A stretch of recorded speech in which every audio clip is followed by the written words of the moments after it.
Mga ka-travelers, no, dirita karon sa store, nagpanic buying sila mga ka-travelers tungkol sa coronavirus. Wala na yung mga mask, wala na yung mga toilet paper, wala na. Nahadlok sila mga ka-travelers sa coronavirus. Atong tanawon mga ka-travelers, atong tanawon karon kay murag nagpanic mo sila karon sa coronavirus. Atong tanawon.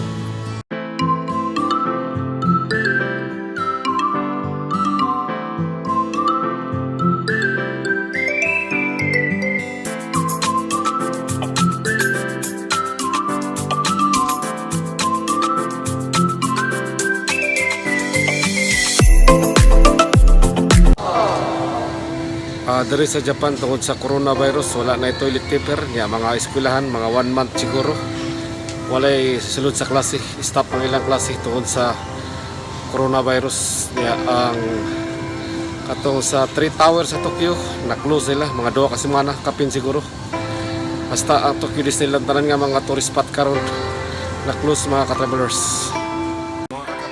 Ang mga tao sa Japan, mga tao nagpanic buying sila kasi dahil sa coronavirus. Parang naguluhan sila kasi iba-iba kasi ang sistema mga ka-travelers, at saka yung mga eskwelahan ng mga estudyante na-close sila ng 1 buwan, at saka meron ding 2 weeks na stop sila dahil sa coronavirus. So ngayon, yung mga weight paper natin makikita wala na, maliit na lang, at saka yung mga pampers mga ka-travelers wala na kasi yung mga iba nagpanik sila kasi darating daw ang araw na lahat magbili, so wala na. So yun, nagpanik na sila dahil sa coronavirus. Ito yung nasabi ko mga ka-travelers dito sa Sagusago. Yung isa kanina iba yung store, iba yung mall. Pero ngayon iba rin dito tayo sa Sagusago, sa Sagsag. Mga ka-travelers, wala nang mask, wala nang toilet paper, wala na. So, iba ang coronavirus mga ka-travelers.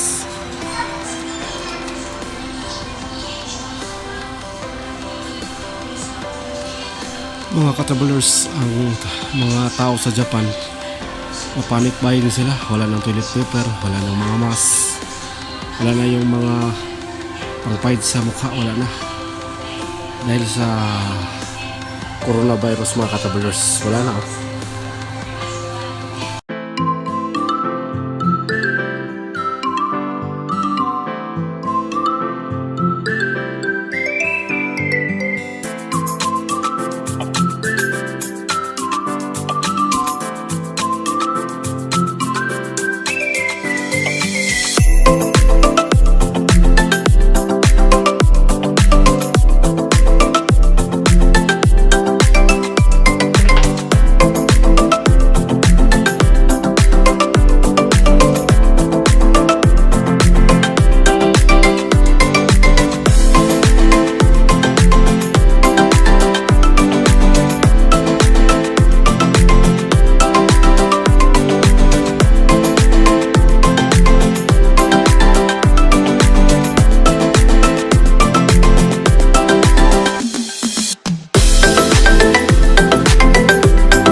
Yung mga tao lumabas na naghanap ng mga mask kasi panic buying. Yung iba naghanap din ng mga pampers kasi wala ng pampers. Yung mga wet tissue paper wala na. Yung iba mga katabulers naghanap ng ibang puntahan kung saan-saan na lang sila kasi dahil sa coronavirus. Ito ang napaka-panic na panahon ngayon mga katabulers. Ang mga katabulers, maraming salamat sa inyong subscribe, sa inyong pag-share. Maraming salamat. God bless you.